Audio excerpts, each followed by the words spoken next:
Okay, so let's see. We finished turning the necks. After we did that, we retrimmed.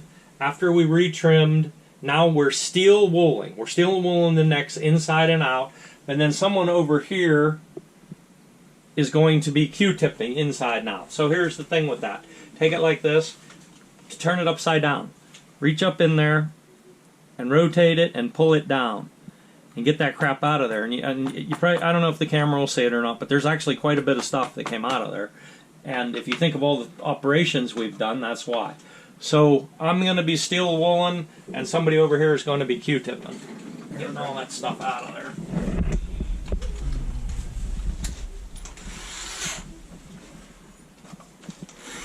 So they asked me about the steel wooling. I mean, you're trying to take the burr off of the outside of the neck.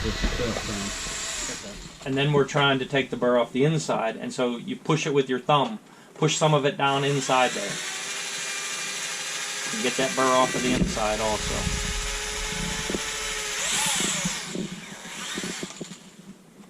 The beauty of it is it doesn't actually cut it, so it's still it doesn't change any dimensions. It's still very square, and it's still the exact same length.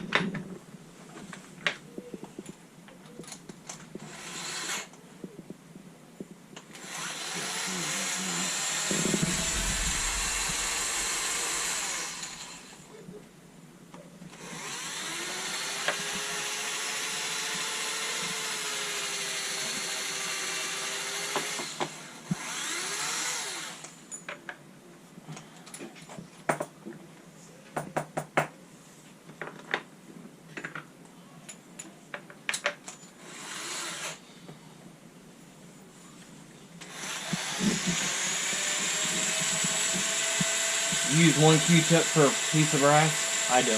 I rotate a new end every time. How hard do you push on that steel wool? You already asked me that. Pretty well, dang on hard. Camera. Oh, that's right. Yeah, you were talking about selling drugs then, weren't you? Yeah. And running illegal moonshine?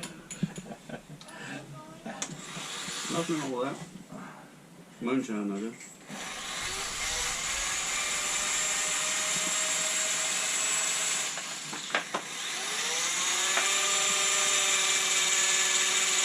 You know why Chuck Norris never has bad breath?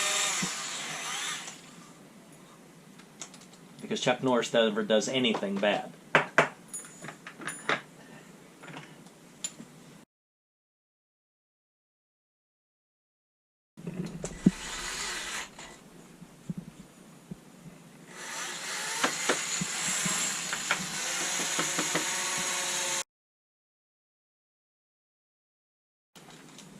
Some of them will have a good bit in it, and then some of them won't hardly have any at all.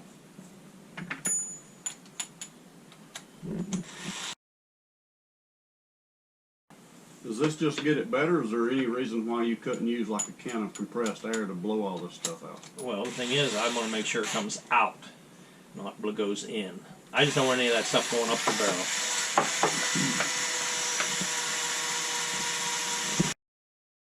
Are there cleaning products that hurt your barrel? Well, yes. So that's a whole other subject also, but sweets is the strongest stuff there is. Let's say the most aggressive. So you definitely don't want to let sweets in your barrel. And then you start backing up, and it gets, you can go either way, but you know, if we say sweets is the most powerful, and then maybe like Barnes CR10, which I use a lot of, but I do not leave it in, and you just keep stepping down, like Shooter's Choice and, you know, BR9, and the whole way down, down, down, till it gets pretty non-aggressive, I guess I should say. Anyways, when we're out in the field, I use Barton CR10 and Cano Oil, but the reason I use the CR10, even though it's somewhat aggressive, is because it is. So in other words, I can use it, clean the gun, keep moving, because you know we're always shooting a lot of guns and doing a lot of testing and stuff, and it works good. It works good, but it's not too aggressive. But once you have a barrel that's already cleaned up, once you know it's not fouling anymore and stuff. I mean, if you wanted to use like Shooter's Choice, use Shooter's Choice. There's nothing wrong with that. It's a lot milder.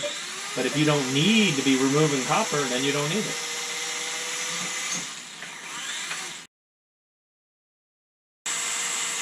Which is Borsheim. I couldn't think of the other one. There's just certain ones that everybody has always used. So Shooter's Choice, BR9, Butch's Borsheim. No, I can't. CR10, and then Sweets.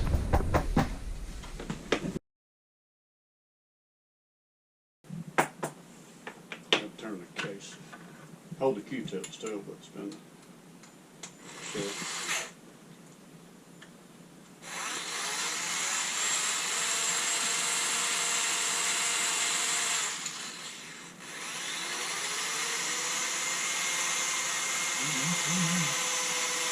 Every good bit I watched them little fine pieces of the steel wool.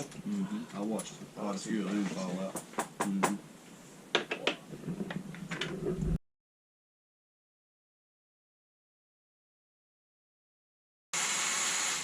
And after this, you're ready for primers, correct? No. Nope. We'll see. No, after this, we have to do one of the most important steps. Pull up your target or piece of paper there on your phone and look in order what it says.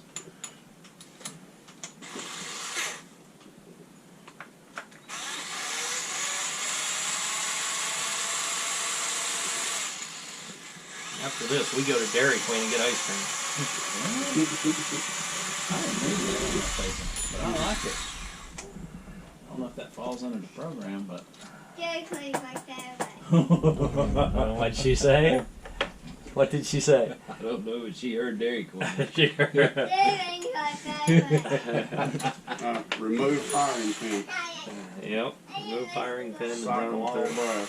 We knew a guy. He actually lives not far from here. He used to work for the CIA. Guy's got a PhD. He'll know who I'm talking about if he hears this. But I won't say all particulars, but I'll say in this certain. I made it off myself. Hello. Get going now. In a country where there's lots of sand, okay, with these dark-skinned people, and they would capture these people and interrogate them, and sometimes he told us, well, it was just easier to make a deal with them, give them what they want, and he told us some of the things they wanted, and you just can't believe. So you say, okay, well, she knew Dairy Queen. So these people that never ever even saw a Dairy Queen, they knew what Dairy Queen was. And the one guy, they asked him, okay, what do you want? We'll give you whatever you want. He said, I want Dairy Queen ice cream. That's what he wanted. And so he said they got a private jet, taxpayers' dollars, by the way, that's the main point of the story. Flew to the U.S., got a regular, real Dairy Queen ice cream maker and the Dairy Queen mix, the exact whatever it is they used, flew back over there and gave him his Dairy Queen ice cream for the information that they wanted.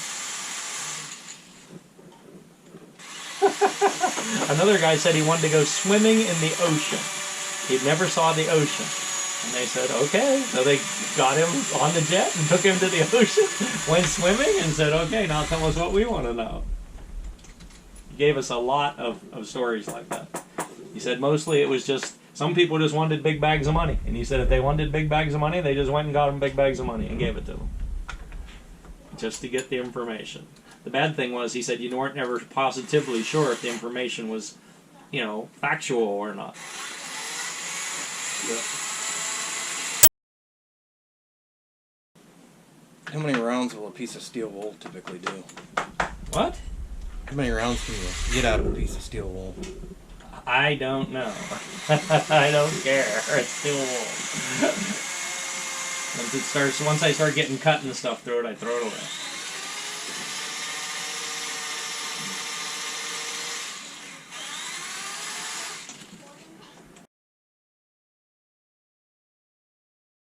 Did you learn all this from a book?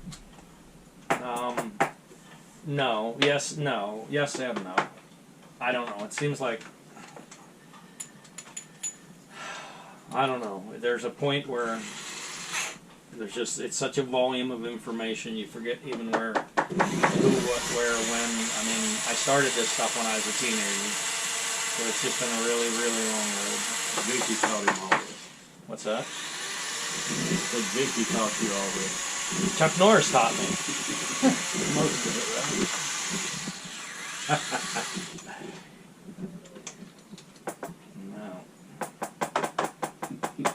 No. I started going to the Pennsylvania, the original 1,000-yard Pennsylvania bench rest range at Williamsport, Pennsylvania, when I was about either 17 or 18 or 19. Somewhere right in there. Well, it was the epicenter of everything precision shooting. And it just was. And you realize I started writing for a precision shooting magazine, I don't know, in my 20s. And so I did articles on them guys. I got to know, I bought guns off of some of them guys that were building those guns. And it was just a group of people. At the time, the 1,000-yard record was held there, and it's been held there many, many times. If you want to see something really cool, by the way, and this is a promotion, I wouldn't do it on a phone. I would get on a real desktop computer and type in 1,000-yard bench rest and then the original Pennsylvania 1,000-yard bench rest club, and read the whole history and go back and look at all the old-time photos. They have photos there starting in the 60s, and it is so cool, at least to a shooter, it's so cool you can't hardly believe it. And the whole progression of how the whole range was developed and all the records. I mean, there's been so many records set there, and it was cutting edge stuff, the things they were doing, stuff that people still hardly even know. I say like steelies, you know what steelies are? That's cutting these cases off and putting steel case heads on them rather than brass.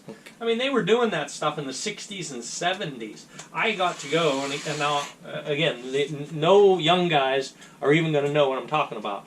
But, I mean, I got to go to Howard Wolf's shop. I interviewed Howard Wolf. Somewhere on a cassette tape, I have an interview with Howard Wolf at his shop. And, I mean, he was one of the original guys. And these guys were like, they were so far ahead of the curve, nobody else even knew what they were doing. I mean, they were shooting groups then, 15, 14, 13, 12 inches at 1,000 yards when people didn't even know you could shoot 1,000 yards. And they were shooting 10-shot groups. Okay, Scott, I got a question. You might want to look at me. Yeah. Who can build a better gun, quarter-minute magnums or Chuck Norris? Oh, that's a tough one. I don't want to go up against Chuck Norris.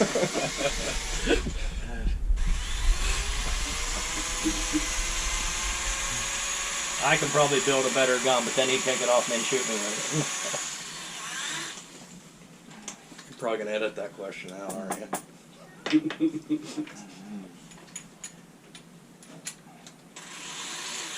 I wonder why it's stuck with Chuck Norris of all these questions and all this stuff. And you see it come across Facebook all the time. Oh, no, I know. I mean, it's on everything. Mm-hmm.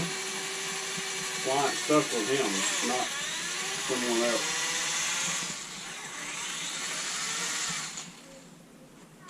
Chuck Norris is actually, really is a gun guy for in real life. He's big pro Second Amendment, so NRA guy. Woo.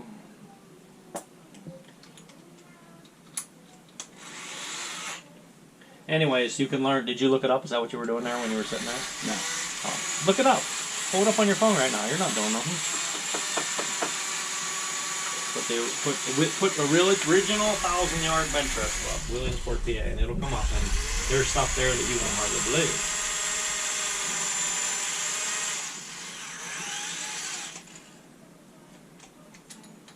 Original 1,000-yard bench rest club, and it'll come up right away. There's only one.